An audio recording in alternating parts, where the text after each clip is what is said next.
مشاهدي المصرية في كل مكان، مساء الخير واهلا بيكم جميعا معانا وحلقة جديدة وبرنامجنا على شاشة الفضائية المصرية ملفات ساخنة، الجمعة من كل اسبوع الساعة 7 بتوقيت القاهرة دائما وابدا وفقط على هذه الشاشة، شاشة الفضائية المصرية. ودعوات من قادة الجبهة السلفية للتظاهر يوم 28، التظاهر ليه يا جماعة؟ التظاهر علشان انتصار الاسلام، علشان نصرة الاسلام، علشان هوية هذه الدولة كافرة وعلمانية وبعيدة عن الاسلام، ويجب ان نستعيد صورة الإسلام. هنرفع المصاحف. طيب في صفين وجنود معاوية رفعوا المصاحف على أسنة الرماح عشان التحكيم لسيدنا علي اللي ما جابش حق سيدنا عثمان، وهذه القصص اللي مليئة في تراثنا الإسلامي اللي مش عارفة النهاردة لما تيجي تعاد في نوفمبر 2014 1436 هجرية هتفيد مين وهتضر مين، واللعبة ايه؟ تجارة الدين ملهاش اخر بقى. يعني الناس زهقت، الناس طهقت، الناس في جزء منها يمكن بعد عن الدين خالص، ده ولا حول ولا قوة الا بالله، بعد عن ربنا خالص من كتر ما هو شايف قبح التجارة بالدين وقبح هذه الممارسات اللي بيرفع فيها كلام ربنا او اسم ربنا او كتاب ربنا من اجل مكاسب دنيوية او سلطة او كرسي او ما شابه. خلونا نتكلم بالتفصيل مع ضيفنا اللي مشرفنا النهارده الشيخ محمد عبد الله نصر، عالم من علماء الازهر. اهلا بيك يا فضيله الشيخ. اهلا بحضرتك. في البدايه لمحه تاريخيه، هم التاريخ بيعيد نفسه بعد كل هذه السنوات، وجنود معاويه رفعوا المصاحف على اسنه الرماح. هم دول نازلين يرفعوا المصاحف على ايه؟ على عصيان ولا على ايه؟ ولا الهدف ايه؟ ولا الحدوته ايه فضيله الشيخ؟ بسم الله والصلاة والسلام على رسول الله وآل بيته الأطهار وأصحابه الطيبين المنتجبين الأخيار.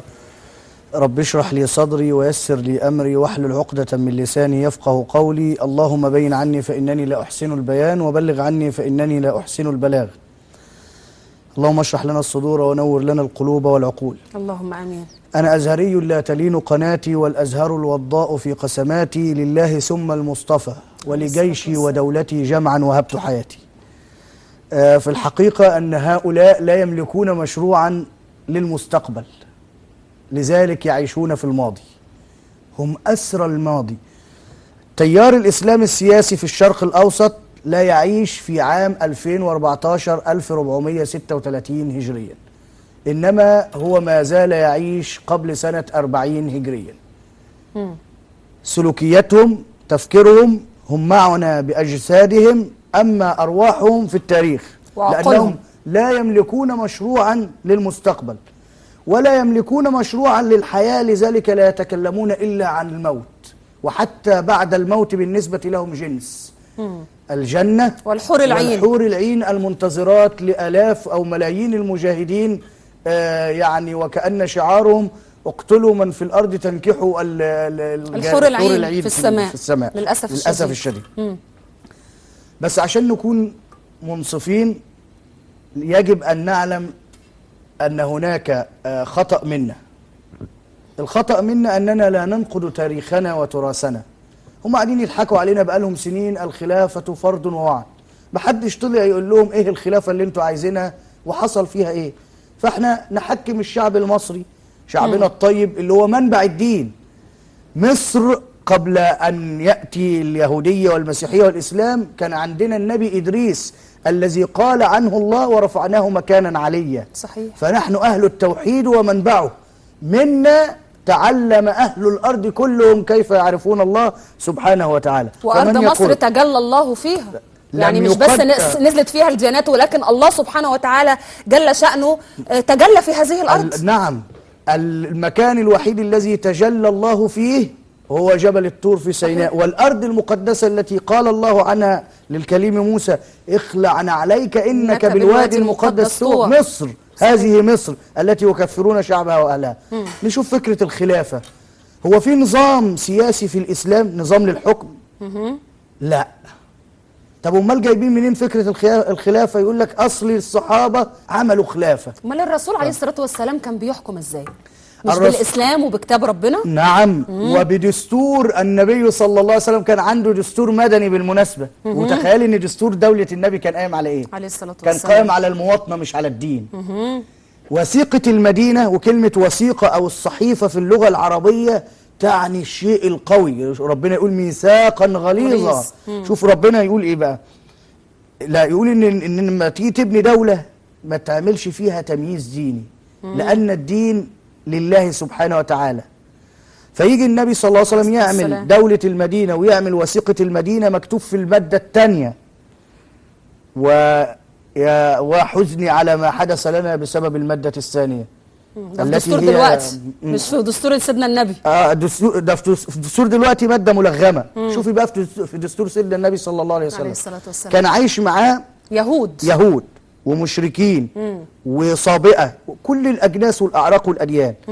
وجي يعمل دستور فكتب فيه في المادة 2 أن الموقعين على هذه الوثيقة أمة واحدة من دون الناس، وأن بني فلان إذا اعتدي عليهم ندافع عنهم، اللي هم اليهود. يعني قائمة على المواطنة مش على التمييز الديني. طب بعد انتقال النبي صلى الله عليه وسلم للرفيق الأعلى، لو كان في فريضة دينية اسمها الخلافة، لماذا لم يبينها الله سبحانه وتعالى في كتابه؟ أو حتى النبي صلى الله عليه وسلم قال لهم على الطريقة. إنما ما حدث أنه بعد انتقال النبي صلى الله عليه وسلم حدث فراغ في السلطة السياسية، فكان لسكان دولة المدينة إنهم يختاروا رئيس يحكم المدينة بعد النبي صلى الله عليه وسلم. فماذا يفعلوا؟ لقوا ناس في سقيفة بني ساعدة بيقولوا إحنا الأنصار وإحنا اللي قوينا النبي صلى الله عليه وسلم، إحنا اللي هنحكم. جه سيدنا عمر وابو بكر راحوا، حصل الخلاف المعروف الذي كاد أن يتحول إلى حرب بالاثنين. فحصل الاتفاق أولي إنه وزير وأمير. فبعد كده قالوا لا، إن العرب لا تدين إلا لقريش، فالخليفة يبقى من عندنا. فعملوا انتخبوا سيدنا أبو بكر خليفة. طيب، لا بعد انتقال سيدنا أبو بكر كيف تولى سيدنا عمر الخلافة؟ تولاها بالتعيين المباشر، يعني الشكل الاختياري الأول غير الثاني. صحيح. طيب، كيف جاء عثمان بن عفان؟ جه بمجلس شورى من 6 والحكم كان سابع اللي هو ابن عبد الله بن عمر. طب كيف جاء الإمام علي بن أبي طالب بعد ما قتل سيدنا عثمان؟ بعد ما قتل سيدنا عثمان جاء ببيعة عامة من كل المسلمين في الأرض. طيب، بعد كده كيف تولى معاوية؟ تولى بسلطة السيف. إذا الشكل مختلف. طب لو كان ده أمر إلهي من الله، مش كان ربنا حط لنا كتالوج؟ إنما ربنا حط قاعدة عامة، هي إيه؟ وأمرهم شورى بينهم. والشورى تطورت وأصبح الآن اسمها إيه؟ الديمقراطية عبر صناديق الانتخاب. أنتوا طالعين بتقولوا عايزين الخلافة الإسلامية. طب ما تقولوا للشعب حصل إيه في الخلافة دي عشان الشعب إذا كان عايز يأيدها. قتل فيها سيدنا عمر بن الخطاب مطعونا، وقتل سيدنا عثمان بن عفان وتم التمثيل بجثته ولم يدفن إلا بعد 3 أيام. ثم قتل الإمام علي. تمام. ثم في هذه الخلافة المباركة اللي انتوا عايزينها ذبح سبط النبي صلى الله عليه وسلم سيدنا الإمام الحسين، ومثلت بجثته وقطعت رأسه وعلقت على خازوق تلف البلدان كلها. صحيح. وسيق نساء آل البيت من العراق حتى الشام حتى مصر كالأسرى والسبايا كما يفعل أبو بكر البغدادي الآن بتاع داعش. وبعدين أحرقت الكعبة وقصفت بالمنجنيق اللي هي المدفعية دلوقتي. وعلقت جثة عبد الله بن الزبير بن العوام بن سيرة أسماء بنت أبي بكر الصديق لمدة 3 أيام بجوار الحرم. ثم أحرقت المدينة المنورة وأحرق مسجد النبي صلى الله عليه وسلم واغتصبت نساء الأنصار في الشوارع. طب إحنا ليه لما بنسمع إنه التاريخ من أجل الصراع على الكرسي ومن أجل ادعاء أن ربنا أمر بالخلافة وبالتالي يجب أن نستعيد الخلافة، الناس ليه بتاخد مواقف دفاعية وتعتبر أن هذا الكلام بمثابة هجوم على الدين الإسلامي البريء كل البراءة من كل ما فعله هؤلاء المسلمون اسما والغير مسلمون فعلا وقولا؟ ما هو احنا لازم نفصل في أزمة حصلت خلال ال40 سنة اللي فاتوا، إن لما تراجع دور الأزهر الشريف الذي عاد الآن ونتمنى أن يعود بكل قوة ليضرب جذور الإرهاب والتطرف، حصل تشويش في مفاهيم الناس، فتم الخلط بين الدين اللي هو القرآن، الإسلام اللي هو القرآن، وبين أفعال البشر أو حتى كتب الدين. يعني يقول لك إيه، أنت معاك كتاب في إيه في التفسير؟ يقول ده كتاب دين. لا، ده فكر ديني. خلطنا بين الدين نفسه وبين الفكر الديني. والفكر وارد يبقى فيه صواب ووارد يبقى فيه خطأ، لأنه اجتهاد بشري في النهاية. الله سبحانه وتعالى قال على القرآن فقط ولو كان من عند غير الله لوجدوا فيه اختلافا كثيرا. يبقى الكتاب الوحيد المقدس المنزه عن الخطأ هو القرآن الكريم. أما كل الكتب ما عداه فهي تأخذ الايه يعني الأخذ والرد. عشان كده الإمام مالك يقول ايه؟ كل منا يؤخذ ويرد عليه إلا صاحب هذا المقام، النبي صلى الله عليه وسلم. الصلاة والسلام لا ينطق عن الهوى طبعا، لأنه ده ما بيقولش من عند نفسه، ما هو إلا وحي يوحى. صحيح. أما بقية المفكرين والكتاب بقى اللي عملوا الفقه والحديث والتفسير والسيرة وعلوم القرآن، وكل دي علوم بشرية تساعد في فهم النص الايه القرآني. فأنت تحاسبني على القرآن. القرآن ما فيهوش الحاجة اللي بتتكلم عليها اللي اسمها الخلافة. انت عايز تجيب لي انهي خلافة؟ خلافة أردوغان العثماني اللي أجداده قتلوا 1.5 مليون إنسان لأنهم أرمن. صحيح. عشان أنهم أرمن بس. هو ده الإسلام اللي انت عايز تطبقه؟ طيب بعد ما رفع المصحف هل توقف الدم خلال 1400 سنة؟ حتى الآن بركان دم يغلي. طب احنا عايزين نبص لقدام. الأمة الهندية الآن في كوكب المريخ، والأمة العربية الإسلامية الآن تقطع رقاب بعضها البعض باسم الدين وتقول الله أكبر. أنا همشي على هواك. أنت بتقول لي عايز تطبق الإيه؟ معركة الهوية الإسلامية، عايز أطبق الدين. طب ممكن تفهمني أنا المواطن الغلبان هو إيه الدين؟ طب حضرتك شايف استدعاء هذا المشهد لما جنود معاوية رفعوا المصاحف على أسنة الرماح من أجل التحكيم، وأن أنا بيني وبينك كتاب ربنا، أنت لا تظلمني ولا أظلمك، هذا الكتاب على أسنة الرماح هو اللي هيحكم علينا. وانتهى هذا المشهد بكل اللي احنا عارفينه من التاريخ الإسلامي من قتل وذبح واغتصاب وتمثيل بالجثث. لما اجي انا النهارده كجبهة سلفية، لما اجي انا النهارده كشباب الإخوان اللي بيدعي ان هو شباب معتدل ويستجلب هذا المشهد من التاريخ الإسلامي علشان يكرروا النهارده سنة 1436 مع ان نتائجه زمان كانت مخجلة ومؤسفة وقبيحة كل القبح، انا بستدعيه النهارده ليه كجبهة سلفية؟ ليه؟ إذا أردت أن تكسب معركة فغلف كل باطل بغلاف ديني. سهل الموضوع. عايز تتسرزق وتاكل عيش، اطلق لحيتك واعمل علامة صلاة وقصر جلابيتك ويقول لك يا شيخ. وممكن توصل كمان لحد ما تبقى عضو مجلس شعب أو خليفة للمسلمين زي أبو بكر البغدادي ولا حاجة. فهم النهاردة عندهم معركة خسرانة سياسيا، عايزين السلطة، عايزين الكرسي. طب الجماهير المصرية البعض منها يعاني من التدين المظهري والسطحي، ظن أن الدين لحية وجلباب ونقاب وحجاب وهكذا. لا، الإيمان ما وقر فين؟ في القلب وصدقه القول والعمل. عمل. عشان كده ربنا ما في آية يقول إن الذين آمنوا بس، إن الذين آمنوا وعملوا إيه؟ الصالحات. طب الذين آمنوا وقطعوا الرقاب، الذين آمنوا وباعوا النساء سبايا كالأزيديات، الذين آمنوا وأحرقوا منشآت الدولة وقتلوا جنود الجيش والشرطة وقتلوا الشعب المصري، الذين آمنوا وحرقوا الكنائس أو هدروا الأقباط من منازلهم، دول بقى الذين آمنوا وعملوا بقى الباطل. عشان كده احنا عشان نقضي على فكرتهم، هم بيلبسوا على الناس فكرة المصحف. أنا هسألهم، أنا راجل مسلم وحتى مسيحي مصر ويهودي مصر بيحبوا القرآن. انتوا عايزين تطبقوا الإسلام؟ جميل. ترجموا لنا ما في المصحف إلى نصوص قانونية.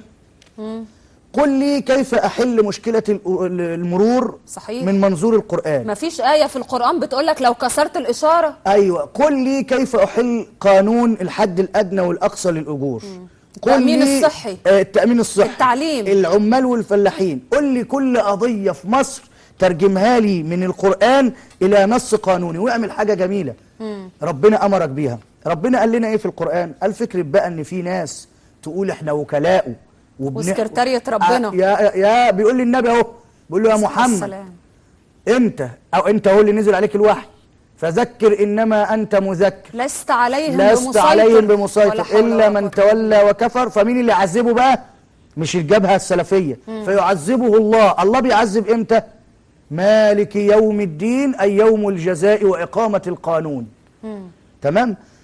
طب بيقول للنبي صلى الله عليه وسلم ولو شاء ربك لجعل الناس أمة واحدة. صحيح. طيب أفأنت تكره الناس حتى يكونوا مؤمنين؟ أنت عايز تكره أحد على اعتناق الدين، على اعتناق الإيمان، على تطبيق نصوص الدين؟ أنت من أنت؟ الله سبحانه وتعالى هو الذي إيه سيعاقبهم ويحاسبهم، أنت مالكش دعوة خالص. جميل. طيب أنتوا بقى اعملوا حاجة لطيفة، نزلوا لنا آيات القرآن كنصوص قانونية واعملوها لنا دستور ونعرضه على الشعب. وربنا قال لا إكراه في الدين. إذا كنت أنت هتنتزع صلاحية ما ادهاش ربنا لنفسه وانت هتاخدها وتنصب نفسك علي إله وتحاكمني في الدنيا، يبقى ما فائدة يوم القيامة؟ ولا انتوا ما عندكوش رؤية أصلا فبتتحججوا بحجة المصحف؟ وتعالوا نشوف المصحف متطبق ولا مش متطبق. تعالوا نشوف الأول معنى كلمة دين. ربنا بيقول في القرآن الكريم: اليوم أكملت لكم دينكم وأتممت عليكم نعمتي ورضيت لكم الإسلام دينا. ما هو الإسلام وما هو الدين؟ المسلم من سلم المسلمون من لسانه ويده. كلمة الدين في القرآن تعني القانون. مش دين علاقة روحية فقط بين الله وبين الإنسان ورب، لا، ده تعني القانون. والدليل من سورة يوسف. سورة يوسف: ماذا فعل يوسف بأخيه الذي اتهم بالسرقة حينما أتى إلى مصر؟ ما كان ليأخذ أخاه في دين الملك إلا أن يشاء الله. ما هو دين الملك؟ أي قانون ونظام الدولة المصرية التي عاش على أرضها يوسف. فالله هنا سمى الدين، سمى إيه؟ قانون، دين الملك. يوسف لو حكم أخوه بقانون المصري ما كانش هياخده يخبيه، إنما هو خده إيه؟ خباه عشان يبقى جنبه. وما كان ليأخذ أخاه في دين الملك. قانون الملك ما بيقولش كده، بيقول في عقوبة جنائية أخرى للسرقة. تمام؟ يبقى الله أطلق على كلمة الدين قال إيه؟ القانون. وبعدين القانون ده قانون مين؟ قانون الله. من هو الله؟ ذلك بأن الله هو الحق. طيب مين ضد الله؟ وأن ما تدعون من دونه هو الباطل. إذن الله هو الحق. الحق العدل، الخير، السلام، الرحمة، المحبة. فمن آمن بهذه القيم فهو مؤمن بالله سبحانه وتعالى، بغض النظر عن دينه. مش مهم دينه. المعتقد القرآن مش جاي يكلم مسلمين. صحيح. ما هو ده الجهل اللي وصلنا له، ان مفكرين القرآن بتاعنا. القرآن جاي يقول: يا أيها الناس، يا بني آدم، يا أيها الإنسان. مش جاي لمحمد، ده جاي بقى لكوهين وليفي، جاي لكل الأرض. صحيح. جاي للصين والهند، كل الناس. وعلى فكرة صالح للتطبيق على كل الأمم بغض النظر عن انتمائها الديني. وعلى فكرة هو مطبق في كل بلاد العالم، وهنثبت ده بالدليل. طيب أنا دلوقتي آمنت بالله الحق العدل. من آمن بالله الحق العدل لا يسرق. القرآن بيقول إيه؟ ولا تقتلوا النفس. القانون الدستوري المصري بيقول إيه؟ القتل ليه عقوبة. ما تسرقش، ما تزنيش، ما تكذبش. طيب افترضنا ان في حاكم طاغية ظالم منع الناس عن العبادة، منع بالقوة. في الحالة دي هي الوحيدة اللي فيها الخروج. طب تعالى نشوف الوضع المصري ونقيس عليه. ربنا يقول ايه؟ أذن للذين يقاتلون. خدي بالك، مش يقاتلون، لأن في الإسلام الحرب دفاعية مش عدوانية، ما بنبتديش بالعدوان. رد فعل. رد فعل مش فعل. طب انتوا قاعدين يا إسلاميين يا سلفيين يا إخوان، انتوا بتقاتلوا ولا بتقاتلوا؟ بتقاتلوا بالطبع. طب أذن للذين يقاتلون بأنهم ظلموا وأن الله على نصرهم لقدير. مين هم بقى المظلومين؟ الذين أخرجوا من ديارهم بغير حق إلا أن يقولوا ربنا الله. طيب حد دلوقتي من الدولة، من الأجهزة الأمنية، راح على بيت سلفي راح أو على بيت سلفي أو إخواني أو أخرجوا من بيته بغير حق عشان بيقول ربنا الله؟ حد منعك تصلي؟ حد منعك تصوم؟ حد منعك تزكي؟ حد منعك ما تكسرش إشارة المرور؟ حد منعك تعمل الخير؟ ولا أنت الأمر سياسي وجاي تضحك على الشعب الواعي اللي هو ستي على الترعة في البلد كانت تعرف ربنا، كانت تيجي تصلي تدعي تقول إيه؟ يا رب ما قريت كتاب ولا حسبت حساب فاغفر لي يوم الحساب. جدي اللي كان على الترعة مش مستني حد يقول له واختلف الأئمة حول ماء الوضوء بالترعة، وبيعبد ربنا بالفطرة. وهنا نجيب ملمح. انت عارفة ان الله سبحانه وتعالى بداخل كل منا. في القرآن الكريم ربنا قال عن الروح. الناس فهمت الروح غلط. ويسألونك عن الروح قل الروح من أمر ربي وما أوتيتم من العلم إلا انت عارفة الروح ايه يا أستاذة؟ الروح مش هي سبب الحياة زي ما أقول لك ايه فلان طلعت روحه فمات، لا. الروح لا تموت، التي تموت هي النفس. الله يتوفى الأنفس، كل نفس ذائقة الموت. إنما ايه هي بقى الروح؟ موجودة في القرآن.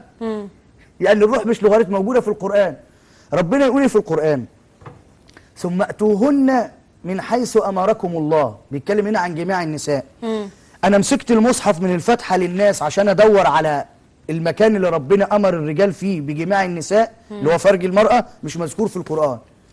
فاكتشفت ان امر الله هو شيء فطري، صوت فطري بداخل الانسان. صحيح. اسأل فطرتك اللي استفتي هي قلبك ولو نعم. افتوك. وانا هضرب لك مثل بسيط. انا لما اروح بيتي واجي اخد 500 جنيه من الدولاب هاخدها عادي، فلو حد دخل عليا الاوضه بتعمل ايه يا محمد؟ ده انا رايح مشوار. طب لو دخلوا لقوا لص في الاوضه اول ما يشوفهم هيعمل ايه؟ هيجري. طب ليه؟ عشان عارف انه بيعمل حاجه غلط. عرف منين؟ الا اذا كان هناك فطره الله التي فطر الناس عليها لا تبديل. انت لو جبت الارض كلها وقلت لهم القتل كويس هيقول لك لا. السرقه كويسه؟ لا. كذا، قطع الطريق، الاغتصاب النساء، كل الامم مجمعه على ان هذا الفعل مجرم ومحرم. طب هل حضرتك بتتصور ان هي لعبه سياسيه بلغه السياسه من اجل مقاعد في البرلمان القادم؟ فانا بضغط على الحكومه او بضغط على الرئاسه او بضغط على السلطه الحاكمه بان انا هعمل لك قلق في الشارع. انا هنزل الم لك الناس واعمل لك قلق في الشارع، والكاميرات تبقى موجوده والطرف الثالث يظهر، وضحايا من الشرطه تموت وضحايا منهم تموت، وهم ما عندهمش مشاكل ان حد منهم يموت.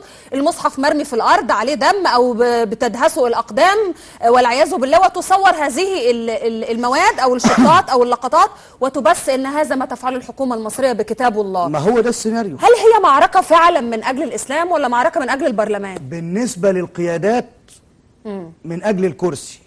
أنا هنا لا أخاطب القيادات لأن هذه القيادات موجهة. أنا هنا أخاطب فطرة كل شاب، كل فتاة نازل، قل له اسأل قلبك وضميرك. والضمير يعرفه علم الأخلاق بأنه صوت الله في الإنسان اللي ربنا قال عنه في القرآن الروح. كذلك أرسلنا إليه روحا من أمرنا ما كنت تدري ما الكتاب ولا الإيمان. الروح التي تحيا بها الإنسان، مش تحيا سبب الحياة، تخليك عندك ضمير. اسأل ضميرك وعقلك. عقلك مش عقل الهوى، العقل المجرد. في حد اعتدى على الدين بجد؟ طيب اللي انت قريته ودرسته في كتب ابن تيمية ومن قبل ابن تيمية وبعد ابن تيمية وكتاب سيد قطب، تراثنا بصراحة شديدة قولا واحدا، وعايزة إجابة صريحة وحادة ومباشرة.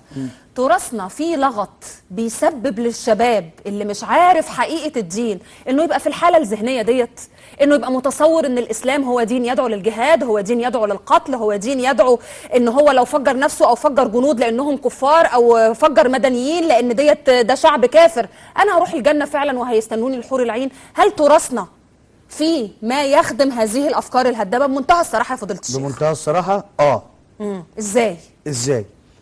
إذا جينا على النصوص القرآنية أسيء تفسيرها لعشرات السنين، وأنا النهاردة من التلفزيون المصري هفجر مفاجأة أنه لا يوجد في الإسلام شيء اسمه الجزية من القرآن. صحيح.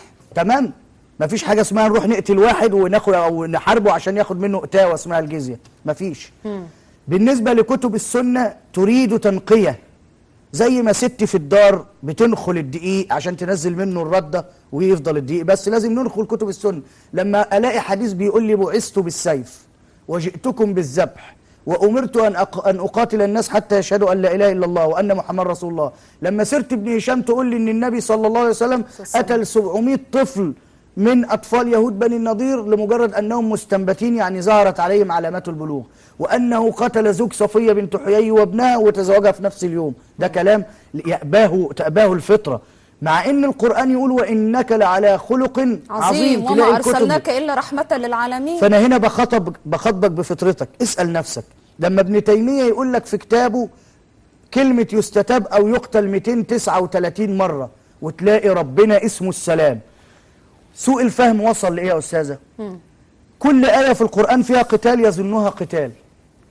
أنت عارفة إيه الفرق بين اقتلوا وقاتلوا في القرآن؟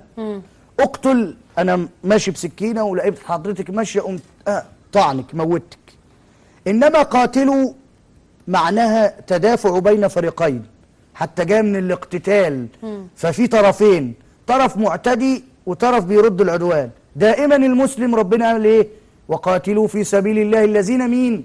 يقاتلونكم ولا تعتدوا. يبقى اللي جاي يقاتلنا بس هو اللي ايه؟ نقتله. طيب هو ربنا بيقتل احد؟ امال ربنا بيقول في القرآن قاتلهم الله. هو ربنا مسك سلاح وقتل حد؟ تعالى الله عن ذلك علوا كبيرا. القتال اول مبنى له او اول معنى العقل، القتال الفكري. صحيح. نقتل افكار التطرف والارهاب ونحاربها. ثم القتال الحسي إذا اضطرينا ليه، وما يكونش المسلم حريص على إراقة الايه الدماء. احنا فهمنا الآيات غير، يعني نيجي على آية زي آية الجزية. ربنا سبحانه وتعالى بيقول ايه؟ قاتلوا، ما قالش اقتلوا، خدي بالك، قاتلوا يعني معناها فئة بغت واحنا رايحين نقاتلها. نرد. قاتلوا الذين لا يؤمنون بالله. الناس يقول لك يبقى الآية دي اللي ما يؤمنوش بالله يبقى المسيحي واليهودي والبوذي. لا الإيمان بالله احنا قلنا ايه؟ الإيمان أصلا مفهومه عندنا خاطئ. يقولوا لنا كانوا علمونا زمان يقول لك الإيمان هو التصديق. ده الإيمان بالغيب فقط، الذين يؤمنون بالغيب. أنا أصدق إيه؟ أصدق الغيب، لكن الحاضر ده أنا شايفه قدامي خلاص، مش محتاج أدلة على وجوده. فلما ربنا يقول من أسماء الله في القرآن المؤمن، إذا كان تعريف الإيمان هو التصديق فالله يقول المؤمن، فهل الله يصدق أحدا؟ مؤمن يعني المصدق، ربنا بيصدق مين؟ يبقى إذن هذا المعنى باطل. إنما الإيمان معناه الاطمئنان، الذين آمنوا وتطمئن قلوبهم، السكينة والسلام، أيوة، والاقتناع. في عشان كده ربنا يقول في القرآن يا أيها الذين آمنوا آمنوا بالله ورسوله. إيه ده؟ طب ما هو مؤمنين. لا، ده بيخاطب هنا مين؟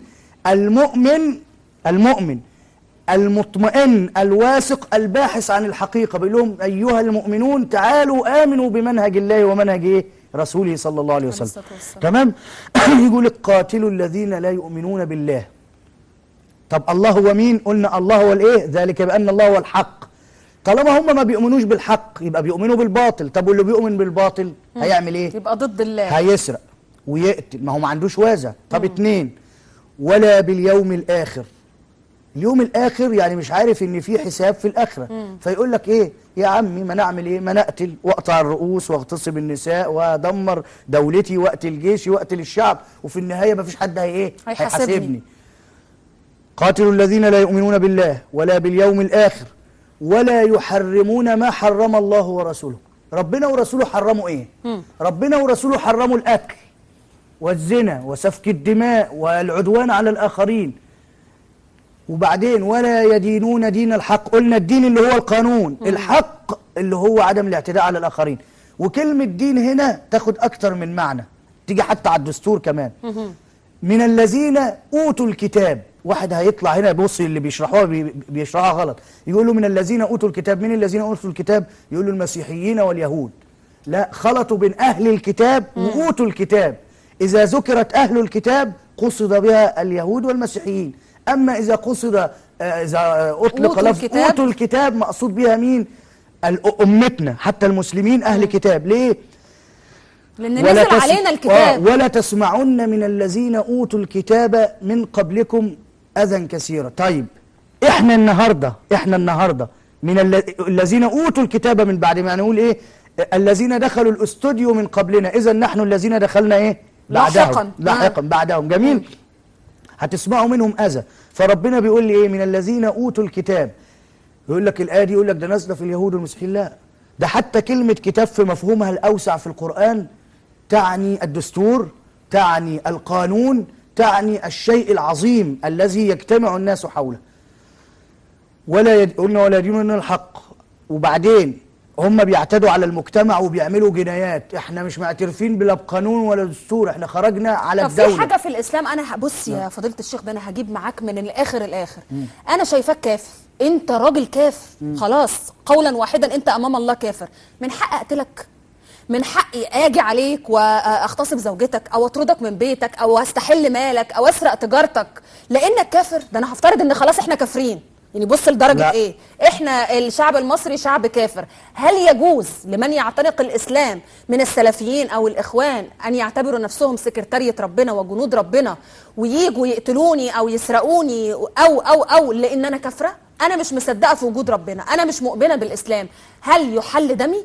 لا، بس اخلص حته اخر لفظ في الجزيه. سؤال افتراضي. حتى يعطوا الجزيه. الجزيه في اللغه مصدر من الفعل جزى يعني الجزاء. عن يد وهم صاغرون. يعني ايه عن يد وهم صاغرون؟ الايه هنا بتخاطب الاجهزه الامنيه في كل دوله، بتقول لهم لما تلاقوا ناس كفروا بالله، يعني عملوا ايه؟ عملوا الباطل، قتلوا وسرقوا، اعملوا فيهم ايه؟ قاتلوهم، لكن ما تقتلوهمش. وبعدين اقبضوا عليهم حتى يعطوا الجزيه أي حتى يجازوا أمام القضاء بما فعلوا عن يد، وهم إيه؟ عن يد. اللي السارق لما البوليس بيمسكه بيعمل فيه إيه؟ حطه في الكلبشات، بيبقى رافع عينه في وش الناس ولا موطي؟ ما ردتش على سؤالي يا فضيلة الشيخ. وهم لو صاغرون أنا ست فردا كفرة يحق له أن يقتلني؟ مفهوم الكفر والإيمان في القرآن علاقة خاصة بين الإنسان وربه. لما ربنا يقول قاتلوا المشركين وقاتلوا الكافرين في القرآن لا يقصد العقيدة، ولكن يقصد أصحاب الجنايات، لأن من اللي قال ما فيش ربنا أو كفر بالله واتبع الباطل طبيعي هيقتل ويسرق ويعتدي ويعمل ده. العلاقة في الإيمان والكفر علاقة عمودية بين الإنسان وربه، مالكش دعوة. أنا حر، وقول الحق من ربكم فمن شاء فليؤمن ومن شاء فليكفر. ولا آية في القرآن ومن يرتدد منكم عن ديني، أنا كمان غيرت ديني الصبح. ما قال عقوبتي فين؟ في الآخرة. ما حدش ليه عندي حاجة هنا في الدنيا. طيب امتى ليك انت حاجة عندي؟ لما كفري ده يتحول إلى عمل، إلى فعل أنت تضار منه. الكفر الفكري أنا حر فيه، أما الكفر العملي اللي هو أنا أترجم كفري إلى عمل، بمعنى إن أنا ما عنديش إله يقول لي ما تقتلش وما تسرقش وما تزنيش وما تعديش، فأنا نزلت قتلت وسرقت. في الحالة دي يجب على القائمين على أمر الدولة اللي هم الأجهزة الأمنية يعملوا إيه؟ هم ليردعوا هؤلاء الإيه؟ طيب المجرمين. إذا كانوا هؤلاء مؤمنين بالله ورسوله وبيصلوا وبيصوموا وبيزكوا وعندهم هذه القناعة ان الحكومة الكافرة يجب قتلها، ان الجنود اللي بيدعموا الحكومة الكافرة من وجهة نظرهم طبعا او من منظور رؤيتهم هم يجب قتلهم، اللغط ده جاي منين او التناقض ده جاي منين او هذا الخلاف والهوة العميقة بين ما انزل الله ورسوله وبين ما يفعلونه على ارض الواقع ده جاي منين؟ اشيل مسؤوليته لمين؟ مين اللي يحاسب على الكلام ده؟ احاسب عليه رجال الدين. احاسب عليه رجال الدين. هو من طرف لساني احاسب عليه رجال الدين واعمل محكمة في كل الفضائيات لابن تيمية. هو اللي عمل مفهوم التطرس، واعمل محكمة لسيد قطب هو اللي عمل كتاب معالم في الطريق وقال الدولة الكافرة والدولة طيب المؤمنة. في شخصيات صدرت أفكار مخالفة لصحيح الدين.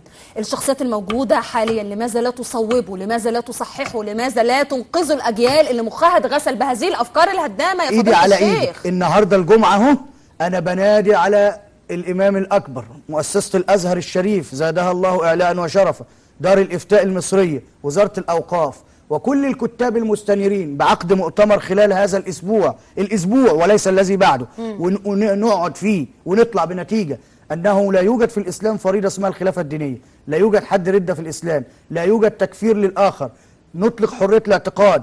كذلك نقول أنه لا يوجد يعني مفهوم الحاكمية. أصل تيجي تقعدي مع واحد فيهم يقول لك إيه؟ ومن لم يحكم بما أنزل الله فأولئك هم الكافرون. حافظين 3 آيات في القرآن، أولئك هم الكافرون، أولئك هم الظالمون، أولئك هم الفاسقون. جميل على عيني، ما أنا معترف معاك إن اللي بيقتل ويسرق وبيقطع الرقاب ظالم وكافر هو ده الكافر. مين بقى اللي بيقطع الرقاب؟ اللي أنت بتقول عليه كافر ما بيقطعش رقبة حد، ما جاش جنبك. مين بقى اللي خارج يتاجر بكتاب ربنا ويحمل السلاح ليهدم الإسلام ويصور أن القرآن بجواره السيف؟ إزاي بجواره السيف وربنا يقول وما أرسلناك إلا رحمة للعالمين؟ أين الرحمة في أن تضع بجوار كتاب الرحمة تضع بجواره سيف؟ أنت بذلك تجعل الناس فريقين، إما فريق متطرف ينفذ كلامك، وإما فريق كره الدين فخرج منه. وأنا هسأل هنا الأمة الهندية اللي فيها 315 ديانة، ما طلعش واحد فيهم عايز ألا يطبق دين. أنتوا عايزين تطبقوا الإسلام؟ أنا معاكم عايزين نطبقه. على أنه مذهب؟ اللي طالعين يوم 28 قولوا لنا مذهبكم أحناف، أصل أنا عايز أطبق الشافعي، والأستاذ هتطبق أبو حنيفة، والأستاذ هيطبق المالكي. أنت مالك يا أخي؟ طب هنطبق في شيعة وفي سنة وفي قبضية وفي جميل. اعملوا حاجة جميلة قوي بقى، اكتبوا لنا البنود ده اهي بين القرآن واحنا نعرضها ونشوف. لا إكراه في الدين. إذا كنتوا انتوا خدتوا صك من ربنا بإكراه الناس على اعتناق الدين، أهلا وسهلا، ورونا الصك ده ونتأكد. ولا ده يقول لك عايزين يطبقوا الإسلام وكل قضية فقهية في الإسلام تقول إيه؟ اختلف فيها العلماء فقال الشافعية والحنف. ده في مسألة فيها بال2000 رأي يا أستاذة. طب أنا كمان بقى أنا هطبق مذهب الشافعي الذي يقول أن الزاني يجوز له أن يتزوج ابنته من الزنا؟ لا حول ولا قوة إلا بالله العلي العظيم. ما تيجوا الدولة هي موجودة، انتوا عايشين تحت سماها وظلها، لم يخرجكم أحد من الديار، تعالوا طب يعني هل نناقش على بتتفق أرض مع اللي بيقول اللي وصل بقى لمرحله من هذا اللغط وهذا الخلاف والاختلاف، ان يقول لك دين حضرتك في قلبك ودين حضرتك اتفضل روح الجامع، وحضرتك الشخصيه القبطيه المسيحيه اتفضلي يا فندم روحي الكنيسه، سيبوا الدوله بره الدين وسيبوا الدين بره المعادله، الدين ده من شانه انه يخلينا اخلاقنا كويسه، نبقى ناس محترمين ونتعامل بالمذهب العلماني، انجاز تسميته بمذهب، مش البعض في ظل ما يحدث محق في وجهه النظر ديت؟ ده هو محق، وقد أتى بما أتى به القرآن أصلا في البداية صحيح القرآن. والنبي صلى الله عليه وسلم في بناء الدولة لم يكره أحدا وقال إنها مبنية على المواطنة. امال احنا جالنا منين حته الفكر الاستعلائي بتاع ان كل صاحب عقيده وكل صاحب دين بيرى ان هو الدين الاحق، الدين الاصوب، هو اللي على صواب مطلق، والاخرين يا اما كفار يا اما مش فاهمين يا اما مش عارفين. الفكر الاستعلائي ده جالنا منين؟ جاتنا منين؟ منين؟ انا في آية وقفتني في القرآن ما شفتهاش الا في الثورة، قبل الثورة ما كنتش فاهم معناها. وما يؤمن أكثرهم بالله إلا وهم مشركون. يؤمن ومشركون، هو مؤمن ومشرك لغاية ما شفت من يعبدون المرشد ومن يعبدون الشيخ ومن يعبدون كذا وكذا وكذا. أصلا جات لنا من أننا لا نعبد الله الواحد الأحد. هو مين الله؟ الله هو الحق، إنما نعبد مين؟ نعبد الباطل. فزين لنا الشيطان أعمالنا فظننا أن القتل جهاد في سبيل الله. مين اللي حصر لك الجهاد في إنه أكل؟ يا أخي اللي بيتعلم ده مجاهد، اللي واقف ورا الكاميرا بيصورنا دلوقتي مجاهد، لانه وانت بتجاهد نفسك لما بتقاوم شهواتك او رغباتك او حبك للمال او حبك للسلطه، ده جهاد. النزعه دي ربنا ذكرها في القران، بيقول ايه؟ ليس بامانيكم انتوا المسلمين ولا اماني اهل الكتاب. كله تقعدي مع واحد مسلم يقول لك الجنه لينا، طب لما واحد بيجي مسيحي يقول لك لا ما فيش مسيحي هيخش النار، هيخش الجنه، ولا يهودي الجنه للمسلمين بس، والمسيحي يقول كده واليهودي يقول كده والبوذي يقول كده، يقوم ربنا ردد عليهم يقول ايه؟ ليس بامانيكم ولا اماني اهل الكتاب من يعمل سوءا يجزى به. طيب واللي يعمل خير انا لا نضيع عمل عامل منكم من ذكر او انثى. انثى مؤمنه مسلمه مسيحيه ربنا ما قالش. ده ربنا يقول ايه؟ ونضع الموازين القسط ليوم القيامه فلا تظلم نفس مؤمنه يا رب ولا مش مؤمنه؟ انت عارفه ان ربنا سبحانه وتعالى هيعمل ايه؟ مش هيسالك حتى على فكره انت امنتي بالنبي الفلاني ولا لا. صحيح. ربنا يشوف اعمالك. والله انا قلبي بيقول الكلام اللي حضرتك بتقوله، ويمكن انا شخصيا ممكن حتى في الحوارات على مستوى الاصدقاء اتهاجم، لانه ربنا فوق كل ده، اكبر من كل سطحيتنا وتفاهتنا، وربنا يوم القيامه يفعل ما يشاء ويغفر لمن يشاء، فما حدش يقدر يقر ويلزم ربنا. والله ربنا هيدخل المسلم بس الجنه والباقيين دول داخلين النار. انت عارفه يعني ايه معنى كلمه مسلم في القران الكريم؟ ربنا قال افنجعل المسلمين كالمجرمين. طب لو ضد الإسلام الكفر ما كان قال أفنجعل المسلمين؟ ما قالش الكفار، قال مجرمين. ليه مجرمين؟ لأنهم أجرموا في حق أنفسهم وفي حق المجتمع.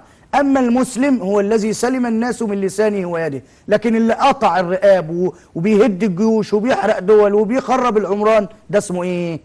ده مش مسلم. ده ربنا نهانا إن إحنا نقاتل المسالم ولا نقول له يا كافر. عارفة ليه؟ حتى لو مش مسلم. مش الإسلام ليه معنيين: اسم ذات واسم صفة. اسم ذات اللي هو الدين الذي أنزل على النبي محمد صلى الله عليه وسلم، واسم صفة جاي من السلم والمسالمة. ربنا يقول ولا تقولوا لمن ألقى إليكم السلام لست مؤمنا. اللي يبدي لك السلام والمودة ولا يعني يعاديك ولا يصدر منه أي فعل عدواني، اعمل إيه؟ لا تقولوا له لست مؤمنا، بل هذا هو المؤمن الحقيقي الذي يؤمن بالله. وأنا هنا أسأل أيهما أقرب إلى الله؟ الذي قطع الرقاب أم مجدي يعقوب المسيحي الذي اخترع قلب بشري؟ صحيح. أنه توماس أديسون اللي عمل الكهرباء ونور المكان ده، ولا أبو بكر البغدادي، ولا الإخوان اللي بيدمروا أبراج الكهرباء وبيضلموا على الناس عيشتها؟ مين أقرب إلى الله؟ مين ربنا هيظلمهم كده؟ ده ربنا بيقول وما ربك بظلام للعبيد. العبيد كل الناس، ولا يظلم ربك أحدا. فهم فكروا ان هم معاهم توكيلات وصكوك غفران الجنة بتاعتنا. لا، الجنة للذين آمنوا وعملوا الصالحات. آمنوا بإيه؟ آمنوا بأن الله خير والعدل والسلام والمحبة والرحمة ولم يفسدوا في الأرض. ده أصلا احنا لو بصينا للقرآن الكريم هنكتشف ان احنا كنا في كارثة السنين اللي فاتت. انت عارفة حضرتك ان القرآن ما فيهوش بتر ليد السارق في القرآن؟ يعني لما ربنا بيقول فاقطعوا أيديهما، ليه ما قالش يديهما؟ ليه ايديهما؟ رغم ان هما اتنين، سارق وايه وسارقه. ده القطع في اللغه ليس معناه البتر، ده معنوي مش حسي كمان. القطع هنا معناه ايه؟ مسكوا محمد عبد الله سارق وودوني للاسم، القاضي يقوم يقول لي يا محمد انت بتشتغل؟ اقول له لا يا سياده القاضي. طب حد الكفاف متوفر لك، لا يا اكلك سياده وشربك القاضي. يقوم موجود. القاضي عامل ايه؟ يعمله مرتب لمحمد عبد الله 500 جنيه ياكل بيه، يبقى ده اسمه ايه؟ قطع يده عن السرقه. صحيح. عشان كده القران الكريم يقول لك ايه في الايد؟ كل الناس لما تسمع كلمه ايد تفكرها دي. ربنا يقول ايه؟ وداود ذو الايدي. ايدي هو عنده وداود اتنين. عنده غير ايدين اتنين. يعني ايه؟ النفوذ والسلطه على كل شيء. صحيح. فكلمه ايد المعنويه هنا اقطع طريق المؤدي الى السرقه، وقف. انت ما تخليش، اعمل ايه؟ اعمل العداله الاجتماعيه وامنع كذا وكذا. هو ربنا لما قال في كتابه الكريم وكل انسان الزمناه طائره في عنقه، يعني بيقول لكل بني ادم مالكش دعوه برجال الدين بقى. ولما يتقال استفتي قلبك ولو افتوك، يعني خد العلم، لكن في نهايه الامر انت عندك روح وعندك قلب وعندك عقل تميز ما يقال لك. الفطره والضمير.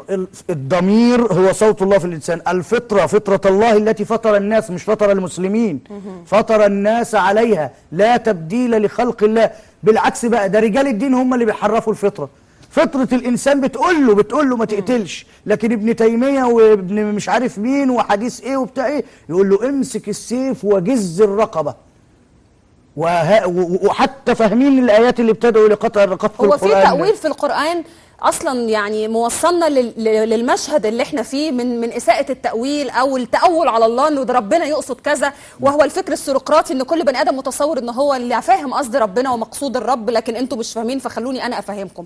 دعوات يوم 28 اولا متوقع كثافه عدديه، متوقع نزول حشود كبيره، ولا متوقع ان الوعي بقى موجود في وسط الشعب المصري واللي هينزل فعلا هيبقى مأجور او بيقبض كده من الاخر او خاين او عنده عقله مش خدمه، يعني عقله موصله للمشهد اللي هو متصور انه كده بيساعد الاسلام؟ يعني صنف لي اللي ممكن تتوقع ان هم ينزلوا يوم الجمعه ديت، وهل هو عمل حميد ولا عمل يعني يجازوا عليه خيرا من الله، ولا هو عمل آثم وفيه ولو شبهة حرمانية؟ أنا يعني متوقع الكثافة العددية هتبقى في قطاع من شباب التيار الإسلامي ومن استقطبه شيوخ المساجد التابعة للإخوان والسلفيين ومن تأثروا بالفكر السلفي الوهابي والفكر القطبي الإخواني، وهم ليسوا كثرة. مصر فيها 95 مليون، فلو نزل مليون على مستوى الجمهورية كلها هم يعني مش عدد بس قلة، ولكن نقول لهم تعالوا، ده ربنا قال يا أهل الكتاب تعالوا إلى كلمة سواء، تعالوا نقعد وقولوا لنا ماذا تريدون من هذه الدولة. اسأل شيخك اللي قال لك انزل يوم 28 لنصرة الإسلام، قول له يا عم الشيخ ما تصورك لإقامة الإسلام، وخليه يديك نصوص مكتوبة من القرآن واعرضها على أهلك وعلى المجتمع، فإن وافقوا عليها فبها ونعمة. واسأل نفسك هل في القرآن هناك إهدار للدماء؟ هل هناك إهانة للمصحف؟ أنت نازل يوم 28، احتمال أن أنت تعمل شغب فيرد عليك من المواطنين العاديين أو من الأجهزة الأمنية. لو ضربوا عليك قنبلة غاز وأنت بتجري وسقط منك المصحف على الأرض، من الذي أهان المصحف؟ أنت أم الأجهزة التي يعني فرقتك بعد ما أثرت الشغب؟ واسأل نفسك، بص في القرآن وشوف في آية منه مش محطوطة في الدستور المصري. ده قانون إنساني، اسأل فطرتك اللي جواك يا راجل. روح هات واحد بيعبد البقرة من الهند واسأله، قول له القتل في شريعتكم بيقول ايه، هتلاقيه أكنك القرآن بالظبط. انت لا تنصب نفسك إله ووكيل على الناس، واترك الأمر لمين؟ ربنا قال ايه؟ مالك يوم الدين. طب هو ربنا مش مالك الدنيا؟ لماذا خص الدين؟ لأنه يوم العقاب، يوم الحساب والصواب والجزاء، ويوم إنفاذ القانون. إن في الدنيا النهاردة أنا لو جم عملوا القرآن دستور وأنا شيء عملوه نصوص ومش عاجبني فرحت اللجنة وقلت لا، مين اللي هيحاسبني؟ الله، يوم الجزاء. طالما أنا مسالم فأنا هسألك، أنت معاك توكيل من الله سبحانه وتعالى على إقامة الدين، على إكراه الناس على الدين؟ شوف شيخك او اللي قال لك انزل جايب لك الفكر ده منين. أما إذا كنت معترض على أوضاع اجتماعية وسياسية فأهلا بك في أرض المعارضة، انضم الحزب، انضم لأي تيار، اعمل مؤتمر وقول فيه ان العدالة الاجتماعية كذا وكذا، وقول رؤاك السياسية. لكن تقوم سارق الدين وتاني المصحف كده وحاطط من جواه كرسي السلطة وإقامة الخلافة، ويبقى الغلاف من بره دين ومن جوه سياسة، يبقى أنت كده دنست الدين المقدس. ليه؟ لأن القرآن مطلق والسياسة نسبية قابلة للسواء والخطأ. يبقى أنت كده أهنت الإيه؟ الدين.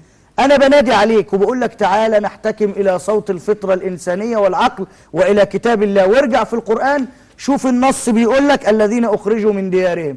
إذا كان حد أخرجك من دارك بغير حق لأنك تقول ربنا الله، أنا بقول ربنا الله. وبالمناسبة أنا أهو بدعو للدين، وأنا لست من مؤيدي الرئيس، ومع ذلك دخلت في التلفزيون المصري وما انتخبتش حد في الانتخابات. لكن هو معنى ان انت بتقول كده ان انت تضطهد لا يضطهد صح برأي حر. لماذا لم اضطهد انا وانا اقول كلمة حق في تلفزيون الدولة؟ لانك رجل افكارك مسالمه. نعم. اقتناعك او تأييدك او معارضتك لا تغير من كينونتك. في عجاله لان خلاص فاضل لنا دقيقه. التاريخ ده هل له دلاله؟ التوقيت ده هل له دلاله مع اقتراب البرلمان، ولا هو توقيت عشوائي ولا ايه يعني؟ لا، ده توقيت مدروس. ازاي بقى مدروس ازاي؟ هو 19 ذكرى محمد محمود، حشدوا الثوار معاهم او الناس الطيبين اللي على فطرتهم الثوريه، اللي المفروض لما يجوا ينزلوا يحيي ذكرى محمد محمود يشوفوا الوضع. عندي في البيت حريقه، اروح احتفل ولا اطفي الحريقه الاول؟ طيب، فالجو يسخن واحده واحده، بعدين نيجي يوم 28 نستقطب هذه القوى الثوريه لتدينا غطاء ايه؟ ثوري. وننزل ايه معاهم. والمد يبدأ من يوم 28 وحتى 25 يناير، وهم كانوا محضرين قبلها ضربتين، ضربة قتل فيها 33 جندي. واسأل فطرتك، في أي دين أمرك الله أن تقتل 33 إنسان وتزهق روحهم؟ إذا ربنا جاب لك نص بالكلام ده أنا أنزل معاك يوم 28. هتخلص على ما فيش يا فضيلة الشيخ. اللي مش عارف ثقتك في الشعب المصري محسساك انه هتخلص على ما فيش، ولا ثقتي في الله سبحانه وتعالى قبل كل شيء بالتأكيد؟ ثم الشعب المصري. وبالمناسبة مصر هي أصل الدين ومنبعه. صحيح. مصر الصلابة انكسر على أرضها الحملات الصليبية، وعلى أرضها انكسر التتار. وبالمناسبة أنا كنت قبل الثورة بزعل إن 96% من مساحة مصر فاضية، اكتشفت إنها نعمة من ربنا. عارفة ليه؟ عشان هيبقى عندنا مساحات لقبور الدواعش الذين سيريدون هدم الدولة والجيش. أهلا وسهلا بالدواعش، فليأتوا إلينا، جيش مصر محفوظ. وبالمناسبة أمي وصتني رسالة، أمي أرملة الرائد عبد العظيم نصر، تبلغ من العمر 73 عام، وصتني أنها تريد أن تطلب من وزير الدفاع ورئيس الجمهورية أن تتطوع في الجيش المصري بعد ما والله دي أمانة محلها لي في التليفون، لأنها سمعت إن في بعض المأجورين بيقولوا اخلع من الجيش. أمي عندها نسلة بالعكاز تطالب وزير الدفاع أن يقبلوها متطوعة. كلنا والله كلنا نفسنا ننزل نحمي بلدنا وندافع عن بلدنا. فضيلة الشيخ محمد عبد الله ناصر من علماء الأزهر، شكرا جزيلا، كنت ضيف عزيز علينا وعلى راسنا من فوق فضيلة الشيخ. شكرا. مشاهدينا في كل مكان، خلص هذا الملف النهارده، لكن عمر ملفاتنا الساخنة ما بتخلص. نشوفكم دايما في نفس المكان، شاشة الفضائية، ونفس الميعاد الجمعة الساعة 7 وملفات ساخنة. تحياتي أيتن الموجي، والسلام عليكم.